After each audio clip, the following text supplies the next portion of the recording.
ಶ್ರೀನಿವಾಸ ತಾಂತ್ರಿಕ ಮಹಾವಿದ್ಯಾಲಯದ ರಾಷ್ಟ್ರೀಯ ಮಟ್ಟದ ತಾಂತ್ರಿಕ ಹಾಗೂ ಸಾಂಸ್ಕೃತಿಕ ಸ್ಪರ್ಧೆ ವಳಲ್ಚಿಲ್ನ ಆಡಿಟೋರಿಯಂನಲ್ಲಿ ಎನ್ವಿಷನ್ 2020 ಇಂದು ಚಾಲನೆಯನ್ನ ನೀಡಲಾಯಿತು.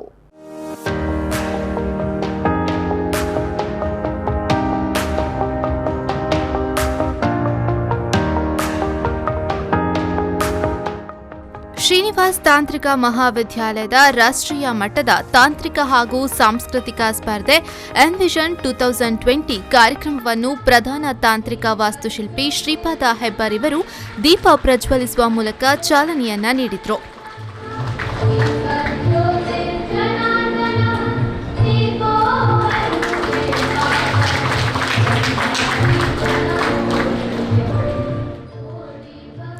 ನಂತರ ಕಾಲೇಜಿನ ಹಳೆಯ ವಿದ್ಯಾರ್ಥಿನಿ, ಬಾಲಿವುಡ್ ನಟಿ ಮತ್ತು ಮಾಡೆಲ್ ಆಗಿರುವ ಚೈತನ್ಯ ಪ್ರತಾಪ್ ಮಾತನಾಡಿ 2018ರಲ್ಲಿ ಕಾಲೇಜಿನಲ್ಲಿ ನಡೆದ ಎನ್ವಿಷನ್ ಕಾರ್ಯಕ್ರಮದ ಬಗ್ಗೆ ಮೆಲುಕು ಹಾಕಿಕೊಂಡರು.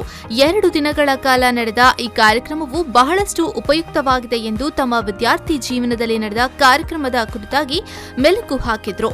I passed out in 2018 when we organized this Envision 2018 when we organized. And at the last, like the second day after all the events, we were clicking photos, we were crying, saying that this is the last Envision, we are leaving the college. This will happen to you 4 years now. So little did I know this is coming for me, the 5th Envision is coming for me. I'm really, really glad. ಕಾರ್ಯಕ್ರಮದಲ್ಲಿ ಅಧ್ಯಕ್ಷೀಯ ಭಾಷಣವನ್ನ ಮಾಡಿದ A Shyamrao ಪ್ರತಿಷ್ಠಾನದ ಉಪಾಧ್ಯಕ್ಷ ಹಾಗೂ ಶ್ರೀನಿವಾಸ ಮಹಾವಿದ್ಯಾಲಯದ ಉಪಕುಲಾಧಿಪತಿಗಳಾದ ಡಾ ಶ್ರೀನಿವಾಸ್ ರವರು ಮಾತನಾಡಿ, ತಂತ್ರಜ್ಞಾನವೆನ್ನುವುದು ಉತ್ತಮವಾಗಿ ಉಪಯೋಗಿಸಿಕೊಳ್ಳಬೇಕು. ಜೊತೆಗೆ ಇಂದು ನಡೆಯುತ್ತಿರುವ ರಾಷ್ಟ್ರೀಯ ಮಟ್ಟದ ತಾಂತ್ರಿಕ ಹಾಗೂ ಸಾಂಸ್ಕೃತಿಕ ಸ್ಪರ್ಧೆಯಲ್ಲಿ ಪಾಲ್ಗೊಳ್ಳುತ್ತಿರುವ ವಿದ್ಯಾರ್ಥಿಗಳಿಗೆ ಶುಭ ಹಾರೈಸಿದರು.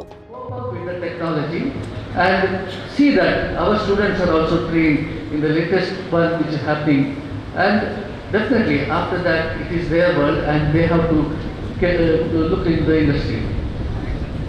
Coming down to the technical fest, the competition is on and we are just in between you and the competition process. I wish all of them good luck for this competition. ಪ್ರಧಾನ ತಾಂತ್ರಿಕ ವಾಸ್ತುಶಿಲ್ಪಿ ರೋಬೋಸಾಫ್ಟ್ ಟೆಕ್ನಾಲಜಿಯ ಪ್ರಾಂಶುಪಾಲರಾದ ಶ್ರೀಪಾದ ಹೆಬ್ಬಾರ್ ರವರು ಮಾತನಾಡಿ, ಶ್ರೀನಿವಾಸ ಕಾಲೇಜಿನಲ್ಲಿ ವಿದ್ಯಾಭ್ಯಾಸ ಮಾಡಿದ ವಿದ್ಯಾರ್ಥಿಗಳಿಗೆ ಆತ್ಮವಿಶ್ವಾಸ ಹೆಚ್ಚಾಗುತ್ತದೆ. ಅದು ಕೇವಲ ಕಲಿಕಾ ವೃತ್ತಿಯಿಂದಲ್ಲದೆ ಪಠ್ಯೇತರ ಚಟುವಟಿಕೆಯಿಂದಲೂ ಕೂಡ ವಿದ್ಯಾರ್ಥಿಗಳಲ್ಲಿ ಚುರುಕುತನ ಕಂಡುಬರುತ್ತದೆ. ಇಂತಹ ಸ್ಪರ್ಧೆಗಳು ವಿದ್ಯಾರ್ಥಿಗಳನ್ನು ಇನ್ನಷ್ಟು ಉತ್ತಮ ಮಟ್ಟಕ್ಕೆ ಕೊಂಡೊಯ್ಯಲು ಸಾಧ್ಯ ಎಂದು ಹೇಳಿದರು. Thank this institute. It is producing one of the finest engineers, I would like to say, and I have got some opportunity to work with some of the super duper engineers who have come out of this campus. They might be very down to earth, might not talk much, that's okay, but when it comes to the work, right, they're amazing. I am very fortunate enough to have worked with them, learned from them.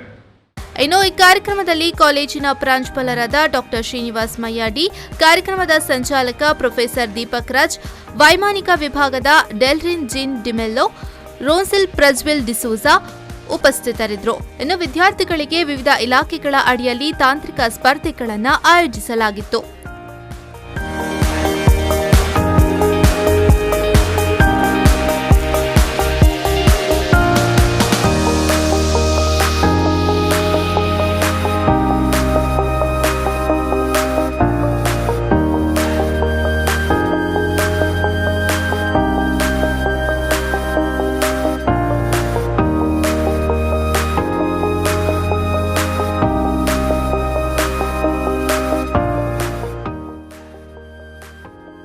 Sharath Salian, V4 News 24/7 Mangaluru.